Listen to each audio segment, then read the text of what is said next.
حامد رضا وہ تو ساتھ قائی صاحب نے بھی ایڈمٹ کیا نا کہ میرے ہی فیصلے کے بلے والے کی غلط انٹرپریٹیشن ہوئی, P T I was right out there.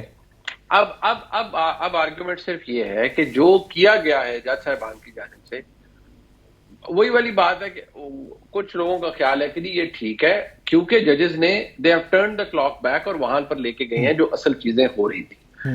whereas the other people say کہ نہیں جی آپ یہ کام نہیں کر سکتے کیونکہ آپ سارا دن آپ کے سامنے وحید مراد کھڑا ہوا ہے اور رات کو آپ چودھری کرم دین کو آپ رات کو دیکھتے ہیں. نہیں بھی وحید مراد تے ایویں سی کرم دین دی اصل چیز سی.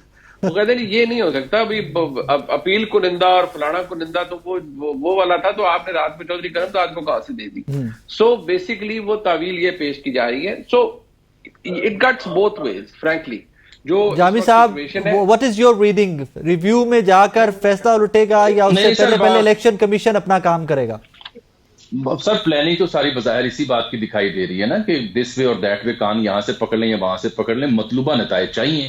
جیسے کہ بائیلیٹرل سیریز ہوتی ہے تو آئی سی سی قوانین ہے کہ ہوم جو گراؤنڈ ہوگا اس کو ایڈوانٹیج ہوگا. جیسے پاکستان نے ملتان ٹیسٹ میں لیا, پچ کو ڈرائی کیا, پچ کو ہیٹ دی, ابھی بھی پنڈی میں پنکھے لگے ہوئے, ہیٹر لگے ہوئے تاکہ پچ ڈرائی اور تھوڑا گرم ایئر اس کے اندر رہے تاکہ کریک آئے اور اسپن کو ہیلپ ملے.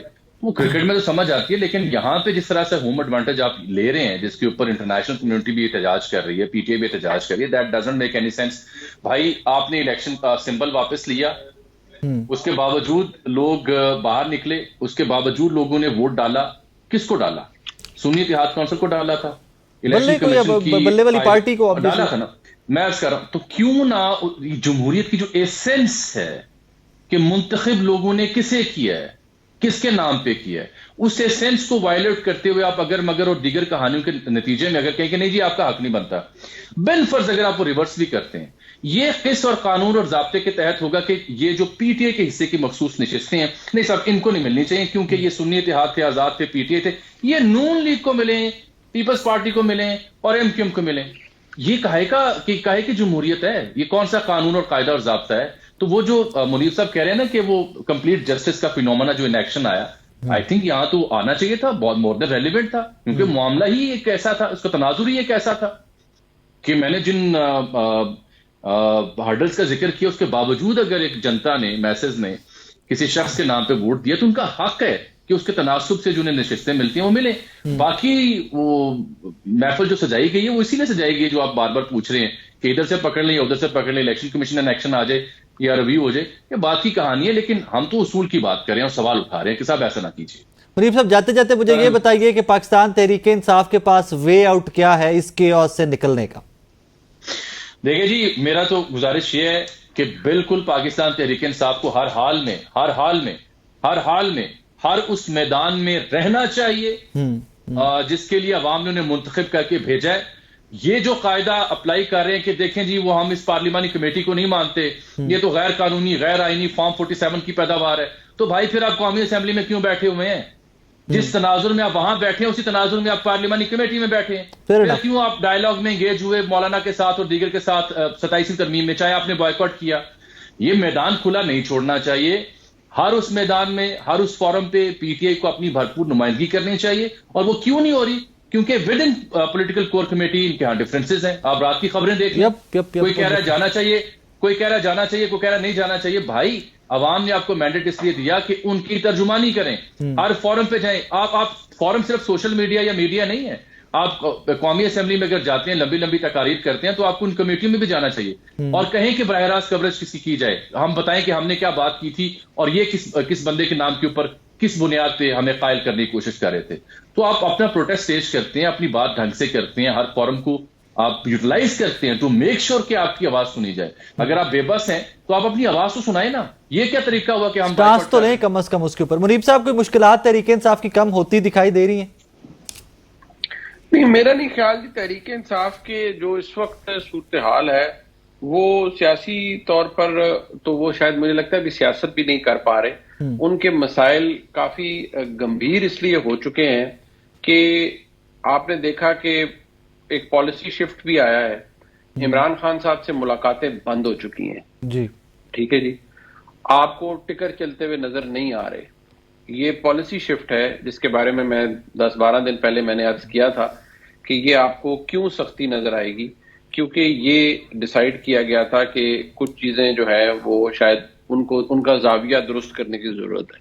اب وہ زاویہ درست ہو رہا ہے. اب آپ دیکھیں کہ سنس ان کے ساتھ کمیونیکیشن ختم ہو چکی ہے، پارٹی ڈس ارے میں کیوں ہے کہ وہ کوئی بہتر نہیں، اچھا جی نام دے دیے، پھر رات کو کہہ رہے ہیں اچھا جی نام کیوں دے دیا. ارے بھائی سسٹم ہے، آپ اپنی چیزیں آن ریکارڈ تو جا کے لکھیں نا کہ اگر کوئی غلط کر رہا ہے یا اگر کر رہا ہے تو آپ جا کے پورا اپنا وہ ریکارڈ کا حصہ رہے گی کہ پی ٹی آئی کے فلانا ممبر گیا تھا، انہوں نے یہ بات کی تھی.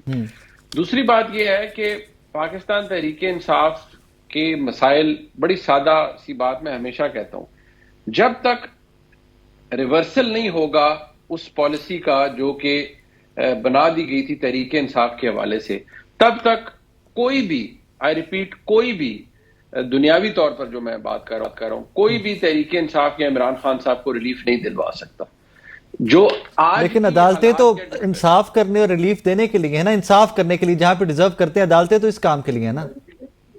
بات یہ ہے کہ یہاں پھر تاثر یہ ہے نا کہ بات اچھی آپ نے کی، لیکن یہاں تاثر یہ ہے کہ عدالتیں پھر جو سہولت کاری ہیں وہ کردار بھی ادا کرتی ہیں، اور ان کے بارے میں جو پاکستان کی حکومت، تو چلیں کیا جو ہمارے پاکستان کی مقتدرہ کی رائے ہے، رائے بھی نہیں ہے، ایک کنسیڈرڈ پوزیشن ہے، وہ یہ ہے کہ یہ جج صاحبان، جن میں ایک فیٹ لاٹ جج صاحبان کی دیکھی جاتی ہے ان سپیریئر کورٹ، وہ تو ان کو باقاعدہ طور پر پولیٹیشینز ان روبز دیکھتے ہیں اور ان کو باقاعدہ طور پر، لیکن انہیں بھی اس کے لیے ریفرنسز ہیں نا، اس کے لیے ریفرنس لے کے آئے، اس کے لیے ریفرنس کوئی اگر پرابلم لگتا ہے اس طرح کا تو دیکھیے وہ اگر وہ اتنا اچھا بات ہے کہ اگر تو ہم ایک بڑے ہی ایک ایسے معاشرے میں بیٹھے ہوں جہاں قانون اور آئین کی عملداری ہو، تو پھر تو بہت کچھ نہ ہو رہا ہو.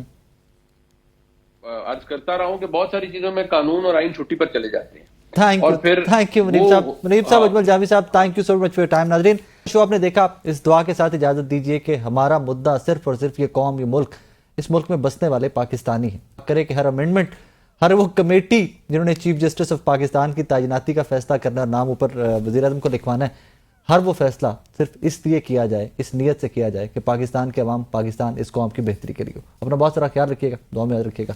اللہ حافظ.